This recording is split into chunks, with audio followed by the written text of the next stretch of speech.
Acho muito interessante esse link que você estabelece entre a música e o cuidado com a saúde, né? Porque a gente estava conversando há algumas semanas com um professor, chama Roberto Lacerda, e ele estudou as interfaces entre saúde e meio ambiente em comunidades quilombolas de Sergipe. E ele encontrou como uma das práticas que cuidam tanto da saúde quanto do meio ambiente as danças de roda, que passam pela música e pela transmissão de cultura e de valores, e que também cuidam da comunidade e que cuidam da saúde, né?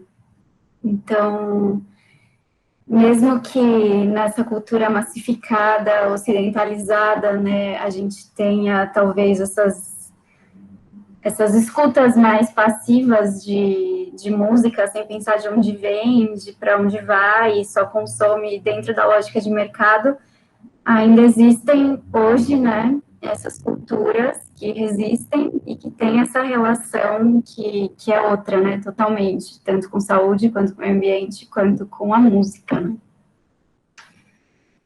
Legal, só pincelar isso que você falou, Bia, porque é muito importante mesmo, e acho que você complementou o que eu falei antes. Não só os artistas criadores têm que ter essa consciência, eu acho, mas também pessoas que não necessariamente sejam, né, ou digamos, pessoas leigas ou entusiastas, amadores, também de reconhecer o que já tem de feito, né, como você citou, uma tradição muito importante que precisa ser preservada, né, a educação oral artística por danças de roda, né, tem uma função muito importante para, por exemplo, preservar o ambiente que aquela sociedade se situa, né?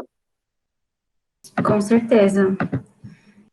Não, porque na educação ambiental, né, e ainda mais pensando todas essas perspectivas transversais, né, sobre o que que a gente precisa aprender com relação ao meio ambiente, né? A gente precisa aprender a fisicoquímica da fotossíntese, a gente precisa aprender as expressões, né? E aí a minha leitura é de uma educação ambiental ampla, né? Uma educação ambiental que seja transdisciplinar, né? Ao mesmo passo que até na psicologia escolar, né, a gente vê cada vez mais demandas pelo ensino da afetividade, né? Não só das habilidades sociais, do trabalho em grupo, mas da própria capacidade de lidar com uma frustração, né? E a pergunta que eu queria fazer o gancho aqui, né, é o quanto o ensino da música, a educação musical, né, também trabalha essas dimensões afetivas, né, e que, enfim, no dia a dia escolar, muitas vezes a gente está muito pensando nos conceitos estritamente, né?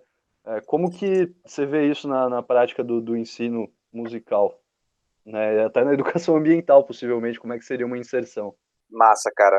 Tem uma palavra que você citou aí que eu acho que ela é bem importante, a transdisciplinaridade, né? É, a existência, a natureza, né, sempre foi muito complexa, ou seja, a tosse de um chinês afetou a vida de brasileiros, né? Por exemplo.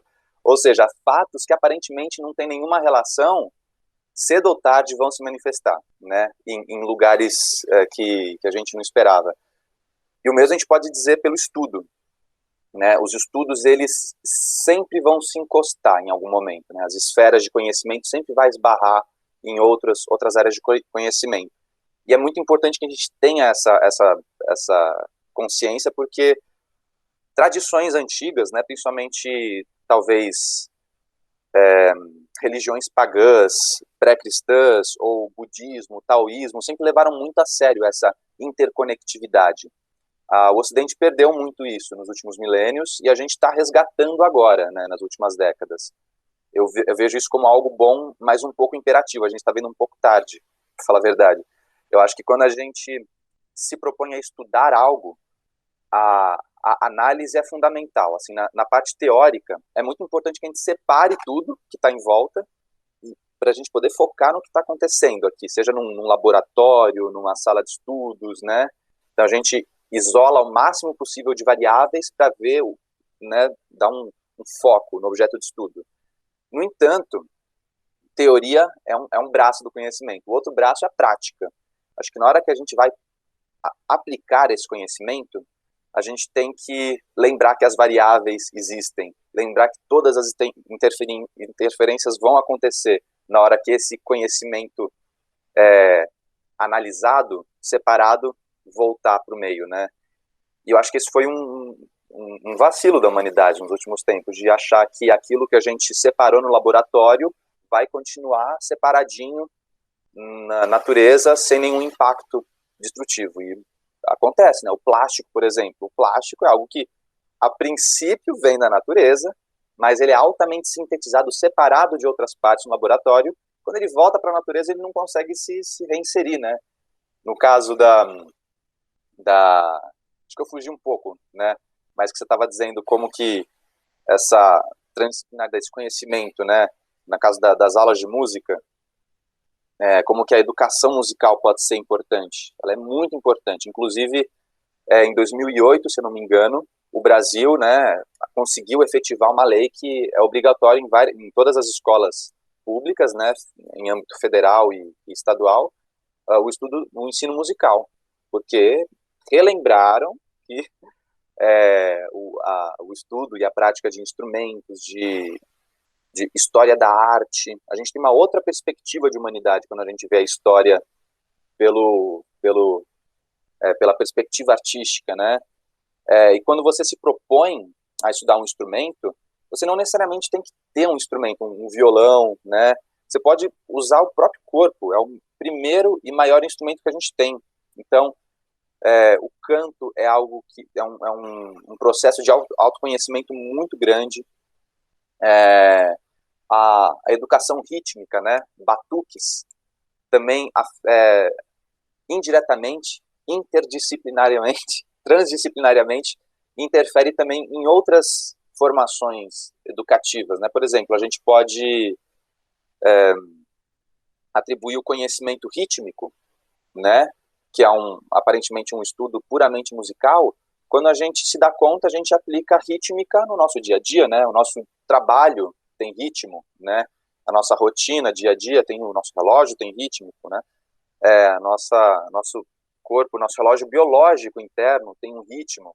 Então, sim, se comunica com muitas áreas, né? Inclusive, a neurociência, ela tem observado com muita atenção a música nas últimas décadas, e muitos descobrimentos têm sido incríveis de como o conhecimento e a prática musical realmente corrobora a conhecimentos ancestrais, né? Desde os gregos clássicos até os chineses antigos também, de que a educação musical favorece a uma formação de caráter proativa e positiva.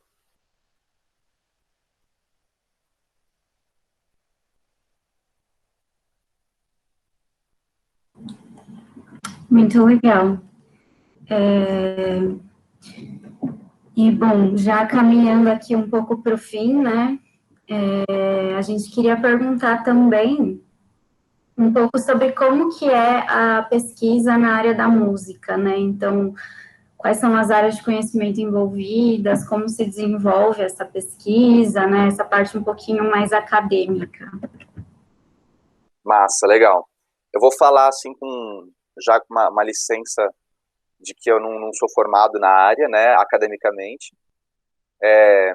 No entanto, eu tive uma formação com uma bagagem teórica muito grande pela Escola Municipal de Música, que eu agradeço muito ter tido essa experiência na minha vida.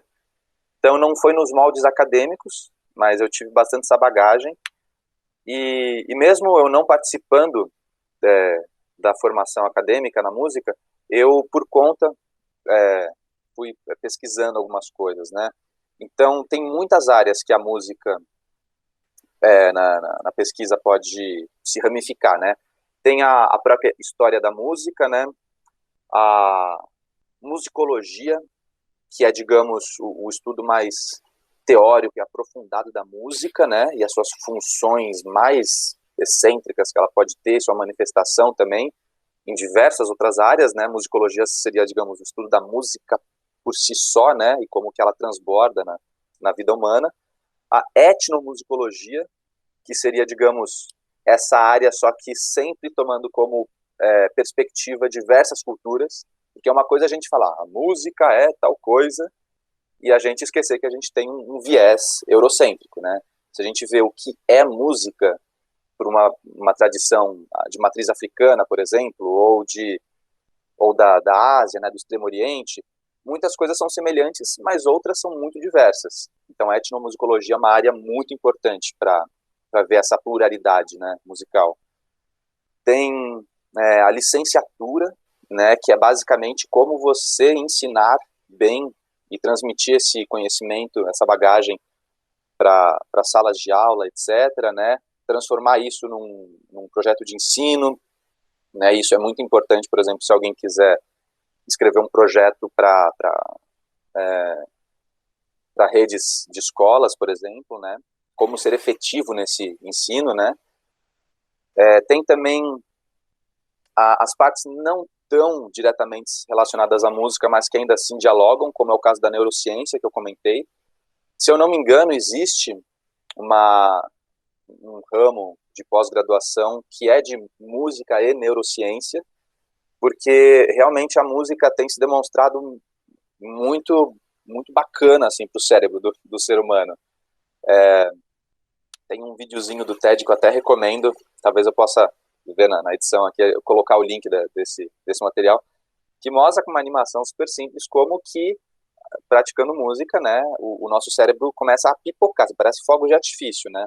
Então, graças à neurociência, a gente consegue ver que isso é verdade. Então, esse conhecimento científico aplicado à música é muito, muito legal. Agora, tem um ramo ainda que eu acho que eu conheço muito pouco, mas que eu vejo muitas pessoas também já indo por esse meio, que é o da música e o conhecimento tecnológico, né? Ou seja, como que a inteligência artificial pode criar músicas, né? Como que programas de música podem fazer a função de centenas de músicos, por exemplo, né? Se eu for editar uma música aqui no computador e eu manjar muito bem de um programa de editar música, eu posso fazer arranjos orquestrais, né, com uma sonoridade muito boa, sem ter tantas pessoas envolvidas, assim. Então, música e tecnologia também é um ramo que está acelerando muito, né, no meio acadêmico.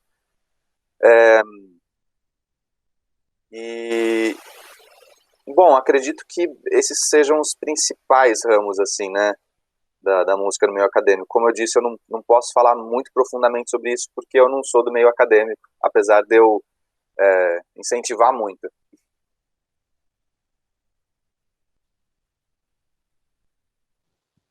Caraca, quanta coisa. Muito legal.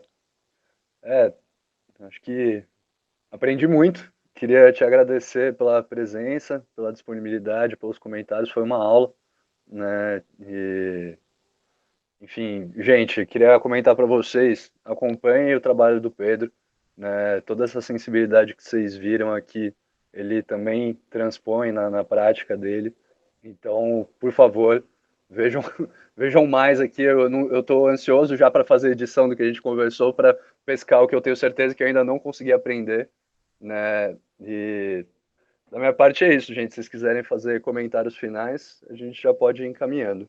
Mas por enquanto só agradeço. Pedro, Bia, muito obrigado. Obrigada, gente. Obrigada, Pedro, pela participação e pela aula que você deu aqui para a gente.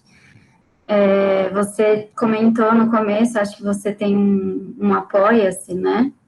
Se quiser deixar aí para a gente divulgar também. Legal, gente. Antes de eu divulgar, eu já agradeço o espaço de vocês, o convite, né? Congratulo também por esse trampo de comunicação. A gente tem que ocupar esse território digital, né? Com conhecimentos válidos para que a gente vote melhor em breve. E, bom, e aproveitando esse espaço, né, para falar desse meu projeto, é uma campanha de financiamento coletivo recorrente, ou seja, ela não tem data para começar nem terminar, é recorrente, de acordo com o que eu vou produzindo no meu canal do YouTube, Pedro Ribeirão, e por meio da plataforma Apoia-se, vocês podem pesquisar lá também Pedro Ribeirão, é o nome da minha campanha, e pela rede social também Instagram, eu também costumo divulgar por lá algumas coisas, e tem também o link da campanha na minha biografia. E essa é também a minha busca, a minha tentativa, o meu aprendizado de fortalecer isso que vocês estão fazendo, né? De comunicar e participar, ocupar esse espaço digital. Então, muito obrigado, gente, pelo convite, viu?